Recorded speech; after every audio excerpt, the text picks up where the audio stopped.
अस्सलामुअलैकुम। मोहम्मद अजहर सिद्दीक अपने programme match views के साथ हाजिर खिदमत है।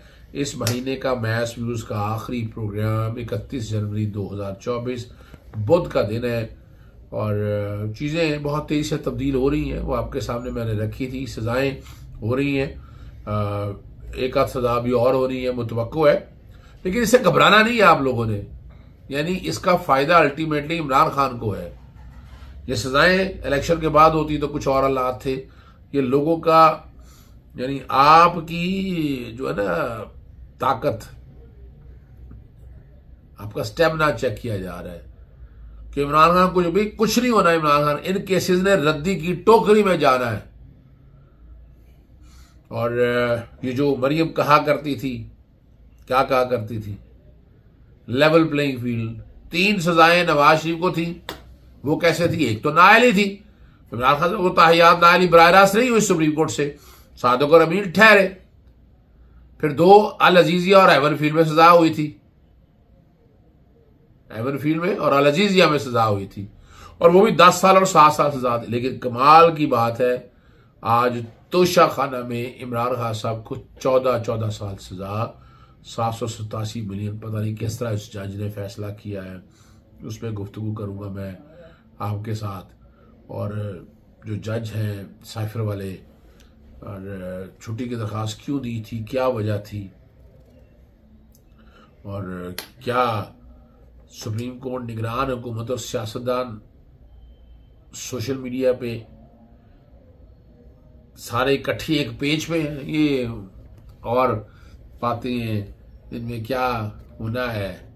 इमरान खान के खिलाफ फैसला सुल्तानी गवाह, ठीक है ना जी। बुशरा बीबी बहुत बड़ी, आज देखिए इतनी बहादुर खातून साबित हुई है, खुद गई है, गिरफ्तारी दी है, भाग नहीं गई मुल्क से। इमरान खान जेल में ही बर्दाश्त कर रहा है सजा, बड़ा लीडर होने की निशानी है। लेकिन आगे चलने से कबल ये 3 कुरानी और आयात और हदीस के हवाले से मैं आप लोगों तक सारा सामने रख देता हूं। सबसे पहली सूरह अनाम है, इंसाफ की बात करो चाहे उसके जद में तुम्हारा रिश्तेदार ही क्यों ना हो। और रसूल करीम सल्लल्लाहु अलैहि वसल्लम ने फरमाया, तुम में से पहले लोग इसलिए हलाक हुए कि अगर उनमें से कोई मौजूद शख्स चोरी करता तो उसे छोड़ देते, लेकिन अगर कोई कमजोर चोरी कर लेता तो उस पर हद कायम करते। और इस जात की कसम जिसके हाथ में मोहम्मद सल्लल्लाहु अलैहि वसल्लम की जान है, अगर फातिमा बिनते मोहम्मद भी चोरी कर ले तो उसके हाथ काटूंगा। और काजी जो है ना वो 3 किस्म के हैं। सुनन नबी दाऊद जिल्द 100 हदीस नंबर 180। अबू बरीदा से रवायत है कि नबी करीम सल्लल्लाहु अलैहि वसल्लम ने फरमाया कि काजी 3 किस्म के हैं, एक किस्म जन्नत में जाएगी और 2 किस्म जहन्नम में जाएगी। बस जो जन्नत में जाएगी वो काजी जिन्होंने हक को पहचाना और उसके मुताबिक फैसला किया। वो काजी जो हक को पहचानने की बजाय फैसला में जुल्म करे वो जहन्नम में जाएगा। और वो काजी जिसने लोगों के लिए जहालत के साथ फैसला किया वो भी जहन्नम में जाएगा। मुझे अब कहने की जरूरत नहीं है, साइफर केस और तोशा खाना के फैसले में आप खुद फैसला कर सकते हैं। और याद रखिएगा, साइफर के केस के बाद शाह महमूद कुरैशी की जगह ज़ैन कुरैशी लगेंगे, इलेक्शन लड़ेंगे। और दैनिकल साहब के एक रहनुमा को शोकाज नोटिस जारी। तोशा खाना में बैरिस्टर गौहर और शाहजेब खानजादा के अहम बयानात हैं। मियां अजहर भी दस्तबरदार हो गए और सजाएं जो हुई हैं वो आपके सामने है। मुरसलाई की मुश्किलात में इजाफा और इलेक्शन कमीशन का इजलास भी सामने अब आ जाएगा। शामिल किसी के खिलाफ अदालती फैसले के बाद ज़ैन कुरैशी यानी 114 से इलेक्शन लड़ेंगे। और ये बड़ी अजीबोगरीब सी बात है। सिंध के डिप्टी सेक्रेटरी जनरल जो अब्दुल जलील खान मुरव्वत ने पार्टी और कारकुनों के खिलाफ साजिश के इल्जाम में सदर तहरीक इंसाफ कराची खुर्रम शेर जमान को शोकाज नोटिस जारी कर दिया। मैं इसमें कुछ नहीं कहता। बैरिस्टर गौहर का कहना है कि गुज़श्ता रोज भी जज साहिबान जो बयान लिखवा रहे थे सिर्फ बीवी का बयान हो रहा था। छोटा सा बयान लिखवाने के लिए जज साहब 5 मरतबा उठे और बैठे, जिससे दाद होता है कि अदलिया पर कितना दबाव है। और बैरिस्टर गौहर ने कहा कि अगर इस तरह के फैसले देने हैं तो मेरा ख्याल है लोग हक में जाने होंगे, वो कहेंगे अदलिया की रेटिंग 130 पर नहीं बल्कि 260 पर होनी चाहिए। हमें हक का दिफा नहीं दिया गया और क्रॉस एग्जामिनेशन की इजाज़त नहीं दी गई, 342 का बयान नहीं लिखवाने दिया गया, गवाह को पेश करने की इजाज़त नहीं दी गई, मुलजमा की गैर मौजूदगी में सजा सुनाई गई। ये बात सही है, इंतज़ार करते, लेकिन मोहतरमा बुशरा बीबी तो है वो बाद में की है। और शाहजेब खान जैसा आदमी जो झूठ बोलता है, ना आइन आता है ना कानून आता है, और इस पे मैंने लिखा है, मैंने ट्वीट किया था कि इसके खिलाफ पैमरा खुद एक्शन ले, यानी पता ही कुछ नहीं है, ना आइन है ना कानून आता है। और मैंने कहा था जी हक के जराना देकर साबित किया गया कि हाईकोर्ट के फैसले ने कायम नहीं रहना। केस में मौजूदा सजा इतनी ज्यादा है कि वो भी दिया इलेक्शन के मकासद के लिए गया है। अब ये आज बयान बदल लिया है, जो फैसला सियासी इंजीनियरिंग के लिए दिया गया है, ना कि मुल्क में एहतसाब को आगे बढ़ाने के लिए।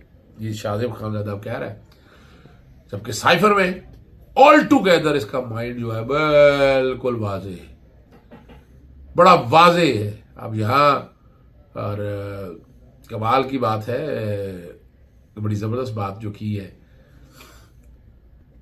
मलिक बशीर साहब जो है बड़े अरसे से चले आ रहे हैं, जज बीमार थे, काबिल छुट्टी की दरखास्तें भी दी हुई थी, और कह रहे हैं जब बीमारी की हालत में वो फैसला सुनाने के लिए आए। नैब के कानून में ओनस है। अभी यहाँ ये जो आप जो जदादे बता रहे हैं कि वो महंगी है, अभी तक कोई एक चीज बता दें आप कि इस तरह का केस सामने आओ, कोई सरकारी आपने बंदा, या बुशरा बीबी भी वहां पर तोशाखाना के जो मालकान है, जो तोशाखाना को मैं यानी तोशाखाना के जो कस्टोडियन है, किसी एक के खिलाफ भी इस रेफरेंस में नहीं डाला आपने, हवा में बैठकर ये फैसला कर दिया। और बुशरा बीबी और इमरान खान साहब ने अगर असासे खरीदे तो उसी पैटर्न पर खरीदे जिससे पहले खाने खरीदते थे। 1990 से लेकर बाद की डिटेलें सारी वो मैंने निकलवाई हैं, वो मैंने आईनी दरखास्त दायर की थी, वो अभी तक फैसले पे अमल दरामद नहीं हुआ। लाए ना रिकॉर्ड सारा, पता चले ना तोशाखाना के अंदर क्या कुछ है। लेकिन इमरान खान साहब को के खिलाफ लेवल प्लेइंग फील्ड देनी थी। मरियम सफदर के आने पर लंदन प्लान, लोग तो कह रहे हैं, मैं देखे ना, मैं तो बड़े दिन से ये बात कर रहा हूँ कि ये जो कुछ हालात चल रहे हैं वो साबित कर रहे हैं कि लंदन प्लान पे अमल दरामद हो रहा है। और जिस तरह से अमल दरामद हो रहा है, वहां से आप अंदाजा लगा सकते हैं कि बुशरा बीबी और इमरान खान साहब को 14 साल की सजा, और इमरान खान साहब 10 साल के लिए नाअहल भी हैं, और 787 मिलियन जो है और वो जुर्माना भी किया गया है। तोशाखाना और अल कादिर ट्रस्ट में जेल ट्रायल दरखास्तें मुस्तरद किए जाने का तफसीली फैसला जारी कर दिया, उस पर मैं नहीं बात करना चाहता। यानी इतनी देर इंतजार किए रखा है, जब ट्रायल कंक्लूड हो गया, आज क्या फायदा हुआ इस बात का? यानी तो फौरी फैसला आना चाहिए था ना, ताकि आगे चल सकती। अहम तरीन जो गवाह है ना तोशाखाना में, वो भारतीय शहरी है, उसने तोहफ देखे ही नहीं जिसकी कीमत का तयन किया, उसके पास ऐसी कोई सर्टिफिकेशन नहीं है जिसे किसी अदालत में पेश किया जा सके कि वो इन चीजों की कीमत का तयन कर सकता है। और वकील नहीं पेश होने दिए, हक दिफा खत्म कर लिया, क्रॉस एग्जामिन करने की इजाजत नहीं दी गई, गवाह जिस तरीके से एक ही दिन में बैठकर आपने सारे मुकम्मल कर लिए, जस्टिड हरिड एंड जस्टिड बरीड का बेसिक प्रिंसिपल। और ये काजी को एहतसाब होना है, काजी को हिसाब देना है। जो कुरानी आयात मैंने प्रिंसिपल आपके सामने रखे हैं, मैंने ऐसे नहीं रखे हैं, मैंने आपके सामने सच्ची बातें रखी हैं ताकि आपको पता चल सके। अगली जो बात है, इमरान खान साहब का सर्वे जो ब्लूमबर्ग ने कमाल कर दिया, उन्होंने इकॉनमी का सिर्फ चाबी इमरान खान साहब के पास। जो कह रहे थे ना कि नवाज शरीफ, वो जरा आप खुद देख लें कि वही अखबार है, और अब उसने तमाम तीनों बड़े लीडर को लिया, बैकग्राउंड में वो भी चल रहा है।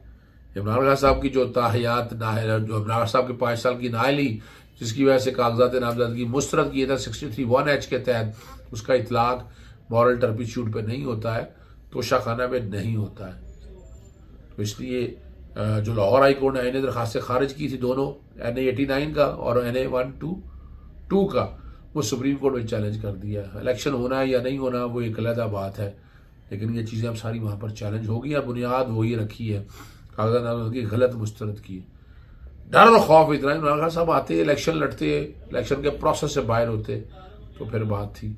अब देखना ये है कि ये वाला फैसला जो है, ये भी जो आईनी दरखास्तें हैं, ये कौन सा बेंच सुनता है। अब हादर ने आम इंतखाबा से दस्तबरदारी का ऐलान कर दिया है, जिससे सईद मंसूर अली शाह, जमाल मंदोखेल ने कागजात मतलब केस की समाअत की और बताया कि पैरवी नहीं करना चाहते कि हाईकोर्ट ने अपने फैसले में 62(1)(s का हवाला क्यों दिया। सुप्रीम कोर्ट का फैसला वाज़ेह है कि आर्टिकल 62(1)(f का इतलाक अज़ खुद नहीं होता।